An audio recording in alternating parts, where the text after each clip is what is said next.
الحمد لله نحمده ونستعينه ونستغفره ونؤمن به ونتوكل عليه ونعوذ بالله من شرور أنفسنا ومن سيئات أعمالنا من يهده الله فلا مضل له ومن يضلله فلا هادي له ونشهد أن لا إله إلا الله وحده لا شريك له ونشهد أن سيدنا وشفيعنا وسندنا وحبيب ربنا ومولانا محمدا عبده ورسوله أما بعد فأعوذ بالله من الشيطان الرجيم بسم الله الرحمن الرحيم يا بني آدم خذوا زينتكم عند كل مسجد وكلوا واشربوا ولا تسرفوا إنه لا يحب المسرفين وقال أصحاب رسول الله صلى الله عليه وسلم أعمالكم عمالكم بارك الله لنا ولكم في القرآن العظيم ونفعنا وإياكم بالآيات والذكر الحكيم إنه تعالى جواد كريم قديم ملك بر رب رؤوف رحيم. انتہائی واجب الاحترام معزز سامعین گرامی، عزیز برادران اسلام، السلام علیکم ورحمۃ اللہ وبرکاتہ.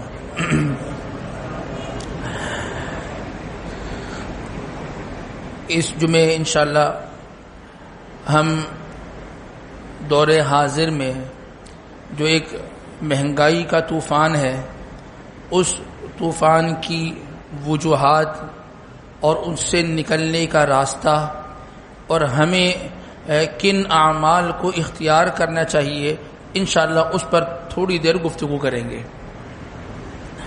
اللہ تبارک و تعالی نے جس دین سے ہمیں منسلک فرمایا اور جس دین سے ہمیں جوڑ کر رکھا، وہ دین اسلام ہے. اور اللہ کا شکر ہے، بڑا بہترین اور بڑا عمدہ دین اللہ تبارک و تعالی نے ہمارے لیے اختیار فرمایا. ہمارے دین نے ہمیں کھانے پینے کی ترغیب دی ہے. ہمارے دین نے ہمیں کھانے پینے کی ترغیب دی ہے. اللہ تبارک و تعالیٰ فرماتے ہیں کلو وشربو، کھاؤ اور پیو. ہمارا دین ہمیں کہتا ہے کہ کھاؤ اور پیو. اگر ہم اس موجودہ زمانے کے اندر جو ادیان رائج ہیں نا، اگر ہم ان ادیان کا مطالعہ کریں اور ان ادیان کو ماننے والے اور ان ادیان پر چلنے والوں کا تھوڑا سا جائزہ لینا، تو ایک بہت بڑا طبقہ وہ ہے کہ جن کے ہاں زیادہ دیندار آدمی وہ کہلاتا ہے جو بہت زیادہ اپنے آپ کو بھوکا رکھتا ہو، بہت زیادہ اپنے آپ کو بھوکا رکھتا ہو، اور اس کا کوئی پرسان حال نہ ہو، گندا ہو، جتنا گندا جتنا غلیظ ہو. ان کے یہاں لوگ یہ کہتے ہیں کہ یہ ہمارے یہاں بہت پہنچا ہوا ہے، ہمارے یہاں بہت پہنچا ہو. گندے سندے بال ہوں، کھانے پینے کا کچھ نہ ہو، چھوڑ چھاڑ کر جنگل میں بیٹھا ہوا ہو، اور ان کے یہاں لوگ یہ کہتے ہیں کہ جی ہمارے یہاں یہ دیندار ہے. یعنی ان کے ہاں جو ان کا جو دین ہے اس میں اعلیٰ درجہ حاصل کرنے کے لیے کھانے پینے کو مکمل چھوڑنا ہوتا ہے. اور ہمارے یہاں اتنا زبردست دین ہے، اللہ پاک کی طرف سے حکم ہے کہ بھی کھایا کرو اور پیا کرو. یہ کھانا یا پینا، یہ جن چیزوں کو تم استعمال کرتے ہو، یہ اللہ کی نعمتیں ہیں، ان نعمتوں کو استعمال کیا کرو، ان نعمتوں کو استعمال کیا کرو. بلکہ ہمارے یہاں تو صرف ایک مہینہ جس کو ہم رمضان المبارک کہتے ہیں، اس مہینے میں ایک اسپیسیفک ٹائم ہے، اس ٹائم میں کہا گیا کھانے پینے کو چھوڑ دو، اور جو ہی وہ ٹائم مکمل ہو جائے، جو ہی افطار کا وقت ہو جائے، اب کوئی آدمی نہیں کھاتا نہیں پیتا۔ بلکہ فقہاء یہ بھی لکھتے ہیں کہ اگر کسی آدمی نے افطار میں تاخیر کی تو اس کا یہ تاخیر کرنا مکروہ ہے، اللہ کو پسند نہیں ہے، اللہ کو پسند نہیں ہے۔ پورے سال کے اندر ایک مہینہ ہے، اس میں بھی ایک گنا چنا ٹائم ہے، ایام معدودات، چند دن ہوتے ہیں جن دنوں میں یہ کہا گیا تم کھانے پینے کو چھوڑو، لیکن جو ہی اللہ کی طرف سے کھانے کا حکم ہو جائے اب تاخیر بھی نہ کرو، اب تاخیر بھی نہ کرو۔ یعنی ہمارا دین وہ دین ہے جس نے کھانے پینے کا ہمیں حکم دیا ہے۔ کوئی آدمی ایسا ہو کہ جس بیچارے کو کھانے پینے کو کچھ نہ ملے اور اتنا بھوکا ہو کہ اگر کچھ نہیں کھائے گا، کچھ نہیں پیے گا، کچھ نہیں کھائے گا اور کچھ نہیں پیے گا تو یہ مر جائے گا، تو ہمارا دین ہمیں کیا کہتا ہے؟ اگر اس آدمی کے پاس موجود اشیاء میں کوئی حرام چیز بھی رکھی ہو، اگر کوئی خنزیر کا گوشت بھی رکھا ہوا ہو اور اس کو اس بات کا قوی اندیشہ ہے کہ میں اتنا بھوکا ہوں کہ اگر میں نے کھانا اس خنزیر کو نہیں کھایا تو میں مر جاؤں گا، تو شریعت کیا کہتی ہے؟ کھا لو۔ شریعت کیا کہتی ہے؟ کھا لو۔ تو ہمارا دین تو ہمیں کھانے پینے کی طرف کیا کرتا ہے؟ ترغیب کرتا ہے۔ تو اللہ پاک فرماتے ہیں کلو، کھایا کرو، وشربو، اور پیا کرو۔ ہاں ایک بات فرما دی، ولا تسرفو، یہ اسراف مت کیا کرو۔ اسراف، اب کھانے پینے میں اسراف کیا ہے؟ کھانے پینے کے اندر اسراف کیا ہے؟ فرمایا کہ اتنا مت کھاؤ کہ تمہاری اپنی طبیعت بوجھل ہو جائے، اتنا مت کھانے پینے کے اندر آگے بڑھو کہ وہ کھانا تمہارے لیے نقصان دہ ہو جائے۔ یہ کھانا، اتنا زیادہ کھانا، یہ کھانے کے اندر اسراف ہے۔ کھانا پینا شریعت میں منع نہیں ہے۔ اگر کوئی مولوی صاحب یہ کہتے ہیں کہ کھانا پینا چھوڑ دو، وہ دین کی بات نہیں کر رہے ہیں، وہ اپنا مزاج بتلا رہے ہیں، وہ اپنی طبیعت کو بتلا رہے ہیں۔ شریعت تو کہتی ہے کھاؤ پیو، لیکن کیا کرو؟ ولا تسرفو، لیکن اسراف مت کرو، اسراف مت کرو۔ کیوں؟ انہو لا یحب المسرفین، اللہ تبارک و تعالی اسراف کرنے والے، فضول خرچی کرنے والے کو اللہ تبارک و تعالی پسند نہیں فرماتے۔ یہ جو مہنگائی کا دور چلتا ہے نا، مہنگائی جو ہوتی ہے، اس مہنگائی کی بہت ساری وجوہات ہیں، جن وجوہات میں سے ایک وجہ کیا ہوتی ہے؟ ان اشیاء کی جن پر مہنگائی ہو رہی ہے ان کی قلت وجہ ہوتی ہے۔ کیوں مہنگائی ہوتی ہے؟ یہ چیز، اس کا اسٹاک کم رہ گیا، یہ چیز کم ہے اور اس کی قلت ہے، اس قلت کی وجہ سے کیا ہے؟ یہ مہنگائی ہو گئی، یہ مہنگائی ہو گئی۔ یہ تو ایک ظاہری سبب ہے نا۔ اب چیز قلیل کیوں ہو گئی ہے؟ چیز میں قلت کیوں ہو گئی ہے؟ چیز کا فقدان کیوں ہوتا جا رہا ہے؟ وہ اس وجہ سے ہوتا جا رہا ہے کہ اس کا اسراف ہوتا رہا، اسراف ہوتا رہا، وہ چیز کیا ہو گئی؟ وہ چیز اپنی قلت کو پہنچ گئی۔ اللہ پاک نے اس روئے زمین پر رہنے والے لوگوں کے لیے، چاہے وہ انسان ہو یا جنات ہو، اللہ نے سب کی رزق و روزی کا انتظام فرمایا۔ لیکن جب انسان اس میں اسراف کرتا ہے تو اللہ تبارک و تعالیٰ کی طرف سے جو پکڑ آتی ہے، وہ پکڑ یہ آتی ہے، اللہ پاک ان چیزوں کو ان کے لیے، ان لوگوں کے لیے جو اسراف کرتے ہیں، ان چیز کو قلت کی طرف لے کے چلے جاتے ہیں، اس چیز کی کثرت ختم ہو جاتی ہے اور وہ قلت کی طرف آ جاتا ہے۔ اور جب قلت کی طرف آتا ہے تو پھر وہ مہنگائی اور چیزوں کے ریٹ وہ پھر بڑھ جاتے ہیں۔ تو مہنگائی کی جو وجوہات میں ایک وجہ ہے وہ کیا ہے؟ وہ اسراف ہے۔ وہ کیا ہے؟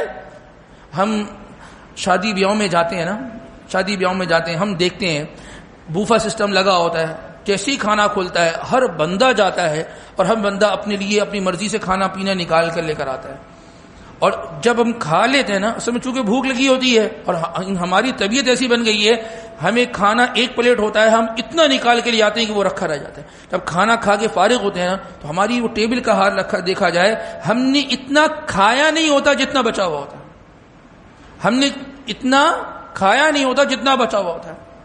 اور پھر وہ کھانا کہاں جاتا ہے؟ ہر بندے ہی اپنے گھر کے اندر کوئی نہ کوئی ایونٹ کرتا ہے نا، کوئی نہ کوئی تقریب ہوتی ہے، کسی کا شادی ہو رہی ہے، کسی کا ولیمہ ہو رہا ہے، کسی کا کچھ ہو رہا ہے، تو وہ کھانا پینا پھر کہاں جاتا ہے؟ وہ کھانا پینا کچرے میں جاتا ہے، کچرے میں جاتا ہے۔ وہ کچرا کنڈیوں میں کھانا پڑا ہوتا ہے، وہ کچرا کنڈیوں میں کھانا پڑا ہوتا ہے۔ شادی کتنی بڑی نعمت ہے یہ کھانا، کتنی بڑی نعمت ہے کہ اللہ پاک ہمیں عزت کے ساتھ دسترخوان میں کھانا پینا عطا فرما رہے ہیں، لیکن اس کھانے پینے کو ہم اتنا ضائع کرتے ہیں کہ وہ کھانا پینا وہ کیا ہوتا ہے، وہ کچرا کنڈیوں کی نظر ہو جاتا ہے. پھر اللہ کا حکم چلتا ہے، پھر اللہ تبارک و تعالیٰ کا نظام چلتا ہے، پھر اللہ تبارک و تعالیٰ اس کھانے پینے کو روک دیتے ہیں. کس طریقے سے رکتا ہے؟ ایک آدمی جو 1.5 سالہ راشن لاتا تھا، اب مہنگائی کا نظام آ گیا، وہ راشن کم ہو گیا. انسان کہتا ہے جی مہنگائی ہو گئی. مہنگائی کیوں ہوئی ہے؟ چیزوں میں قلت ہو گئی. بھئی قلت کیوں ہو گئی؟ کیونکہ انسان نے اسراف کیا ہے، بندوں نے کیا کیا؟ فضول خرچی کی، فضول کا استعمال کیا. اللہ تبارک و تعالی نے اس معاملے کو روک دیا. تو اصل وجہ جو ہمارے سامنے ہونی چاہیے وہ یہ ہونی چاہیے کہ ہماری طرف سے اسراف ہوگا، اللہ کا نظام چلے گا، اور اللہ تبارک و تعالی ان چیزوں کے اندر قلت کو پیدا فرما دیں گے. اللہ پاک ان چیزوں کے اندر قلت کو پیدا فرما دیں گے. بعض چیزیں تو وہ ہیں کہ جو قدرتی وسائل سے سامنے آتی ہیں. ہم پانی دیکھ لیں نا، یہ اللہ کا ایک نظام ہے، اللہ پاک پانی کے نظام چلا رہے ہوتے ہیں.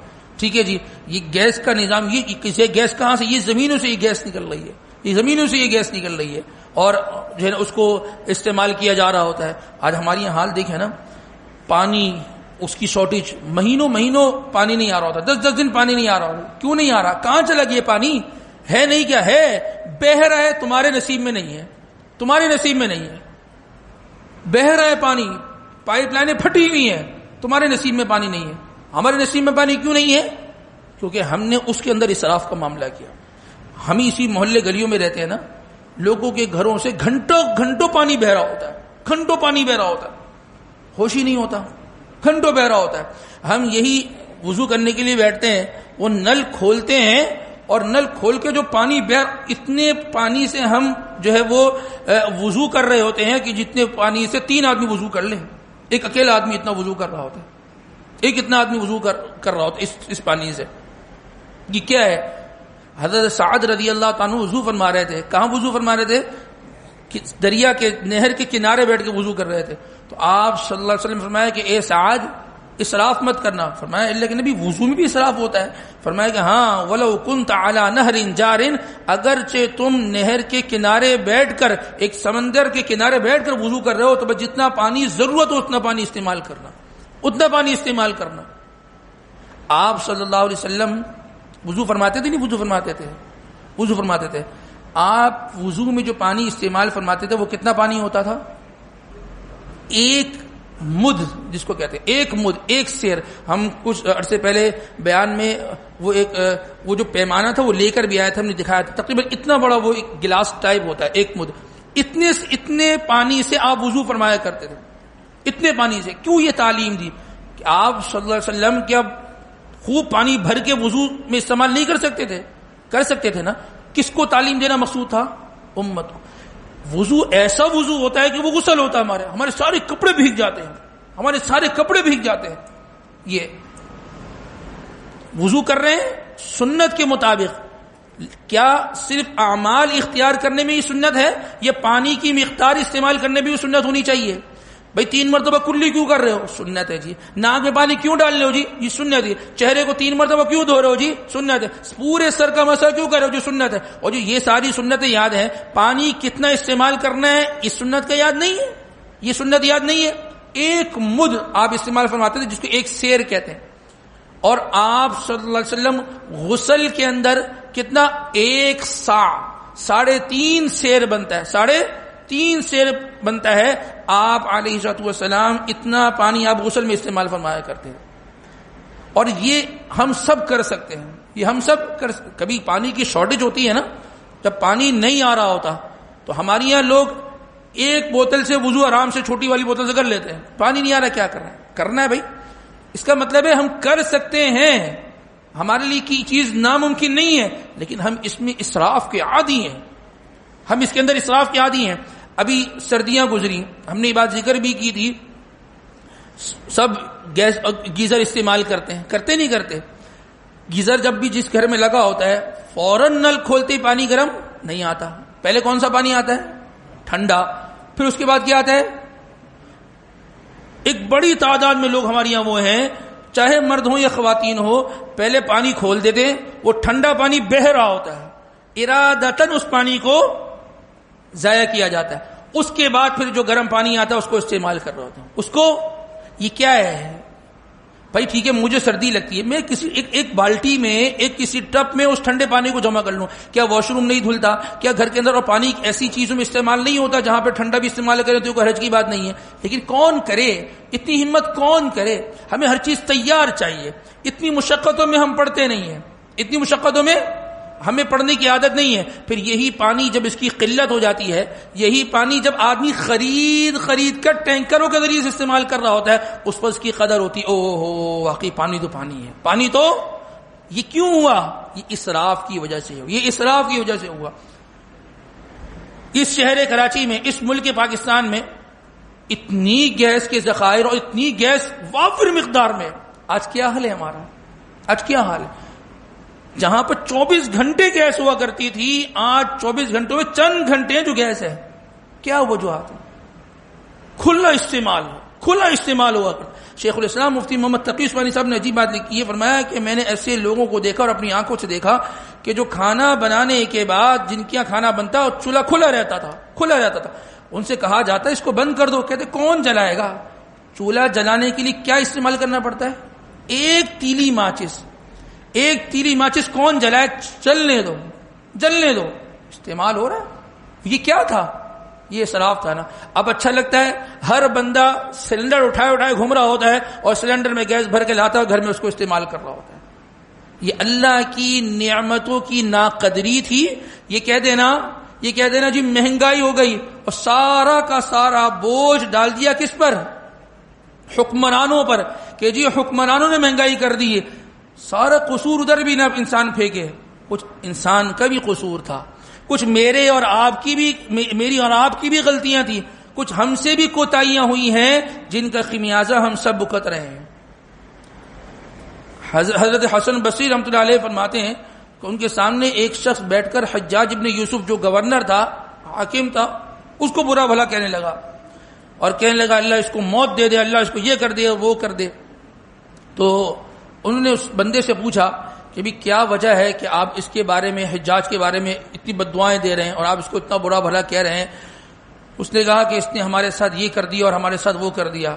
تو حضرت حسن بصری رحمۃ اللہ علیہ فرمانے لگے کہ میں نے اکثر صحابہ سے یہ جملہ سنا ہے، وہ فرمایا کرتے تھے کہ اعمالکم عمالکم، جیسے تمہارے اعمال ہیں نا، اللہ تبارک و تعالی ویسے ہی حکمران عطا فرماتے ہیں اور پھر ان حکمرانوں سے پھر ویسے ہی فیصلے ہوتے ہیں. ہماری طرف سے اسراف کا عمل پایا گیا، ہماری طرف سے چیزوں کو ضائع کرنے کا عمل پایا گیا، اور پھر اللہ تبارک و تعالیٰ کی طرف سے ایسے حکمران آئے، اللہ نے ان سے فیصلے کروا دیے. تو قصور ان کو کہہ دینا کہ وہ قصوروار ہیں، ہم بری الذمہ ہیں، ایسا نہیں ہے. یہاں سے ایسا سرکل گھوما ہے اور وہاں سے پھر اللہ تبارک و تعالیٰ کی طرف سے ان لوگوں کے ذریعے سے اللہ نے فیصلے کروا دیے ہیں، ان لوگوں کے ذریعے سے فیصلے کروا دیے. تو یہ جو ایک طبقہ اٹھتا ہے نا کہ جی نعرے بازیاں کر لینے سے اور چیخم پکار کر لینے سے کہ جی مہنگائی کم ہو جائے گی، یہ کوئی مؤثر طریقہ نہیں ہے. اثر جو مؤثر طریقہ یہ ہے انسان اپنی فضول خرچیوں کو روک دے، انسان اسراف کے معاملات کے اندر تھوڑا سا اپنے ہاتھ کو روکے. ہم بے پناہ اسراف کے عادی ہیں، ٹائم لگے گا لیکن ایک وقت ایسا آئے گا کہ انسان فضول خرچی سے اپنے آپ کو پیچھے کرتا رہے گا اور یہی انسان ہوگا، پھر انسان کے حالات اللہ پاک کی طرف سے بہتر ہوں گے اور پھر انشاءاللہ اس کے گھر کا ماحول اچھا ہو جائے گا، اس کی جیب کے معاملات اچھے ہو جائیں گے، فیصلہ یہ کرنا کہ وہاں سے معاملات چلیں گے، حکومت فیصلہ کرے گی. بھئی آپ کیا کر رہے ہو؟ آپ اپنے اندر کیا تبدیلی لے کر آئے ہو؟ آپ نے اپنے آپ کو کتنا بدلا ہے؟ وہاں سے تو فیصلے جب ہوں گے جب اللہ چاہیں گے، اور اللہ جب چاہیں گے جب میں اپنے آپ کو بدلوں گا. تو لہذا ان حالات سے نکلنے کے بہت سارے جو راستے بیان کیے جاتے ہیں. ایک راستہ وہ ہے جو محمد رسول اللہ صلی اللہ علیہ وسلم بتلا کے گئے، جو اللہ کے نبی بتلا کے گئے کہ اپنے آپ کو اسراف سے بچاؤ، اپنے آپ کو فضول خرچیوں سے بچاؤ، اپنے آپ کو چیزوں کے اندر جو اسراف ہوتا ہے، جو چیزیں ہم ضائع کر رہے ہوتے ہیں، ان سے اپنے آپ کو بچاؤ گے انشاءاللہ. من عال من اقتصد، جو آدمی میانہ روی سے چلتا ہے نا، وہ کبھی پشیمان نہیں ہوتا، وہ کبھی پشیمان نہیں ہوتا. یہ اللہ کے نبی کی حدیث ہے. فرمایا جو آدمی میانہ روی سے چل رہا ہوتا ہے اس آدمی کو کبھی نقصان نہیں اٹھانا پڑتا. وہ آدمی پھر کبھی کسی کے آگے ہاتھ نہیں پھیلا رہا ہوتا. اور جو آدمی اسراف کی طرف جاتا ہے اور فضول خرچی کی طرف جا رہا ہوتا ہے پھر وہاں سے انسان کے کیا ہوتے ہیں معاملات, وہ تنگ ہو جاتے ہیں اور انسان پھر معاملات میں بڑا پریشانی کا شکار ہو جاتا ہے. اس میں ایک بات اور بھی عرض کریں, یہ جو حالات ہیں نا, ایسا نہیں ہے کہ اس سے کوئی متاثر ہو کوئی متاثر نہیں ہو. ہر بندہ اس سے متاثر ہے. مہنگائی سے ہر بندہ ہی متاثر ہوتا ہے. ہاں کوئی زیادہ ہوتا ہے کوئی کم ہوتا ہے.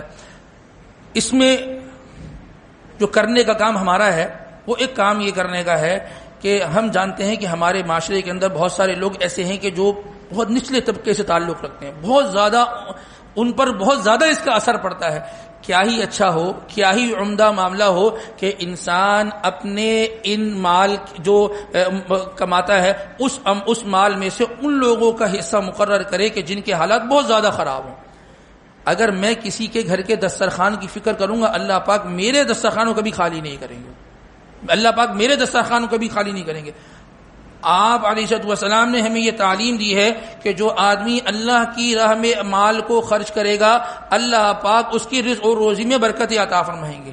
اگر میں اس مہنگائی کے اندر میں کسی کے ساتھ خیر خواہی کا معاملہ کرتا ہوں, مثال کے طور پہ میں ایک دکاندار ہوں نا, میں ایک دودھ والا ہوں, میں ایک تندور والا ہوں, میں ایک دکاندار ہوں. میرے پاس لوگ سامان لینے کے لیے آتے ہیں, مجھ سے سامان خریدتے ہیں, تو میں ہر عقل انسان نے ہر انسان کو دی ہے, میں اندازہ لگا سکتا ہوں کہ یار یہ آدمی بیچارہ کمزور ہے, ٹھیک ہے نا, اس چیز کی مثال کے طور پر ریٹ بڑھ چکے ہیں, یا یہ چیز میں اس کو سستے ریٹ میں دے سکتا ہوں, تو ٹھیک ہے یار یہ چیز آپ اتنے میں لے لو, کوئی مسئلے کی بات نہیں. دودھ میں مثال کے طور پہ پیسے بڑھ گئے نا, ٹھیک ہے میں اس ریٹ پہ بیچ رہا ہوں. اگر میں کسی آدمی کو دن میں 10 آدمیوں کو میں ان کے حالات کو دیکھتے ہوئے اگر کم ریٹ میں دے دوں گا, کیا حکومت پکڑے گی؟ حکومت تو نہیں پکڑے گی نا کہ بھئی آپ سستا کیوں بیچ رہے ہیں, آپ سستا کیوں بیچ رہے ہیں. اس پہ تو حکومت کوئی آ کے نہیں پکڑے گی نا. تو بھئی میں اپنی آخرت بنانے کے لیے, اپنی روزی میں برکت کے لیے میں لوگوں کے ساتھ خیر خواہی کروں. اگر راستے خیر خواہی کے دیکھے جائیں نا, بہت سارے راستے ہیں, بہت سارے راستے ہیں. ہم جانتے ہیں بہت سارے لوگ ہیں بیچارے, وہ بائکیاں چلا رہے ہوتے ہیں, وہ فوڈ پانڈا کا کام کر رہے ہوتے ہیں, بڑی مشکلوں سے بیچاروں کے حالات چل رہے ہوتے ہیں. انسان ذمہ لے لے کہ بھائی ٹھیک ہے آپ کو اتنا لیٹر پیٹرول میں ڈلوا کے دوں گا مہینے کا, کچھ تو کر سکتا ہے آدمی. راستے بہت ہیں, بس آدمی تھوڑی سی ہمت کرے, تھوڑی سی کوشش کرے. میں کسی کے گھر کے چولہے کی فکر کروں گا نا, اللہ پاک میرے گھر کے چولہے کو چلائیں گے. میں کسی کے گھر کے دسترخوان کی فکر کروں گا, اللہ میرے دسترخوان کی حفاظت فرمائیں گے. اور بعض ایسے شریر اور شرارت قسم کے لوگ ہوتے ہیں کہ جو اس مہنگائی سے اور لوگوں کی مجبوری سے فائدہ اٹھانے والے ہوتے ہیں. کبھی بھی کسی کی مجبوری سے آدمی فائدہ نہ اٹھائے, کبھی بھی کسی کی مجبوری سے آدمی فائدہ نہ اٹھائے.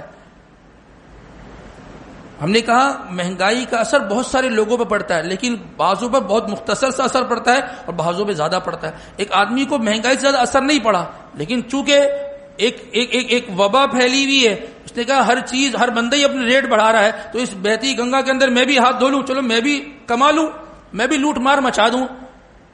لوگ تو آئیں گے, ان کی تو یہ ضرورت ہے, میں اس ضرورت سے, لوگوں کی ضرورت سے میں فائدہ اٹھا لوں. ایسا آدمی, اس کے لیے کمانا تو جائز ہے, جو اس کے پاس پیسہ آ رہا ہے وہ جائز کا آ رہا ہے, لیکن برکت سے خالی ہوتا وہ پیسہ. لوگوں کی مجبوریوں سے آدمی فائدہ نہ اٹھائے. حضرت جریر ابن عبداللہ رضی اللہ تعالیٰ عنہ ایک صحابی کے پاس گئے, کہا کہ سنیں آپ گھوڑا بیچتے ہیں؟ کہا کہ جی ہاں گھوڑا بیچ رہا ہوں. کہا کتنے کا بیچ رہے ہیں؟ فرمایا کہ جی میں 500 درہم کا بیچتا ہوں. تو نے کہا اگر آپ کی اجازت ہو تو میں اس گھوڑے کو خریدنے سے پہلے اس پہ سواری کر لوں. نے کہا جی کر لیجئے. انہوں نے جب سواری کی, سواری کرنے کے بعد معلوم ہوا نہ یہ گھوڑا 500 درہم کا نہیں, یہ اس سے مہنگا ہے, یہ اس سے مہنگا گھوڑا ہے. تو فرمانے لگے کہ جی میں کیا آپ کو اس کے 600 درہم دے دوں؟ کہا ہاں بھائی دے دیں, میں تو 500 دینے کے لیے تیار, 500 میں بیچنے کے لیے تیار تھا, آپ تو 600 دے رہے ہیں. بالکل دے دیں. کہنے لگے اچھا میں آپ کو اس کے 700 درہم دے دوں؟ کہا دے دیں بھائی 700 دے دیں. کہا کہ دل میں سوچا نہیں 700 کا بھی نہیں, اس سے بھی مہنگا ہے یہ. کہا کہ اچھا میں آپ کو اس کے 800 درہم دے دوں؟ کہا کہ ہاں 800 دے دیں. سودا ہو گیا 800 درہم میں, گھوڑا لے لیا, پیسے دے دیے. ان سے پوچھا کیا وجہ تھی؟ یہ بات تو آپ کو بھی معلوم تھی, یہ گھوڑا 500 درہم کا نہیں, یہ مہنگا گھوڑا تھا, آپ سستا کیوں بیچ رہے تھے, کیوں بیچ رہے تھے؟ فرمانے لگے کہ میری مجبوری تھی اور میرے گھر کے معاملات تھے جس کی وجہ سے مجھے فی الوقت رقم کی ضرورت تھی, اس لیے میں نے سستا بیچنے کا ارادہ کر دیا تھا. تو انہوں نے فرمایا کہ اب میرا بھی آپ سے ایک سوال ہے, آپ کو تو سستا گھوڑا مل رہا تھا نا, حضرت جریر ابن عبداللہ سے پوچھا کہ آپ کو تو سستا گھوڑا مل رہا تھا، آپ کی کیا مجبوری تھی کہ آپ ریٹ بڑھاتے گئے، 500 درہم کا گھوڑا آپ 800 درہم کا لے کے بیٹھ گئے، تو آپ کی کیا مجبوری تھی؟ فرمایا کہ میری مجبوری وہ رسول اللہ صلی اللہ علیہ وسلم کا ارشاد تھا، آپ نے فرمایا تھا کبھی کسی انسان کی مجبوری سے فائدہ مت اٹھانا، کبھی کسی کی مجبوری سے فائدہ نہ اٹھانا۔ تو لہذا لوگوں کے ساتھ انسان رحم دلی والا معاملہ کرے، لوگوں کے ساتھ خیر خواہی والا معاملہ کرے، اپنے دل کے دروازے اور مال کے دروازے لوگوں کے لیے انشاءاللہ کھول کے رکھے گا، اللہ تبارک و تعالی ہمارے ساتھ بڑا ہی جو ہے وہ آسانی والا اور فراوانی والا معاملہ کریں گے۔ اگر میں آپ کی مجبوری سے فائدہ اٹھاؤں گا نا تو میرے پیچھے بھی لوگ بیٹھے وہ میری مجبوری سے فائدہ اٹھائیں گے۔ اللہ تبارک و تعالی ہمیں ایسے وقت سے اللہ ہمیں محفوظ فرمائے کہ ہم مجبور ہوں اور لوگ ہماری مجبوری سے فائدہ اٹھاتا رہیں۔ اللہ تبارک و تعالی ہمیں کہنے سننے کے ساتھ ساتھ عمل کی توفیق نصیب فرمائے۔ وآخر دعوانا الحمد للہ رب العالمین۔